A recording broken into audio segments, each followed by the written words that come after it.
14 তাৰিখ দিনা মোৰ ৰিচিপশ্যন লুক এটাৰ মেকআপ আছিলে, মেকআপ কৰিবৰ কাৰণে মাতিছিলে। তেওঁলোকে যিমানটো সময় দিছিলে মই সেইটো টাইমতে পালোঁগৈ, কিন্তু মই এঘণ্টা ৰখিব লগাই হ'ল। কইনা আহি পোৱাত দেৰি কৰিলে।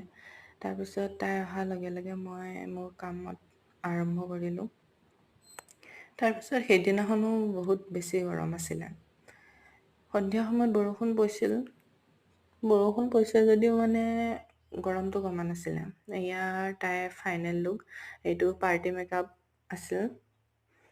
কেনেকুৱা লাগিছে আপোনালোকে কমেণ্ট কৰি জনাবচোন। তাই অলপ লাজুকীয়াও আছিলে, হাঁহি দিব দিলেও নাহাঁহে।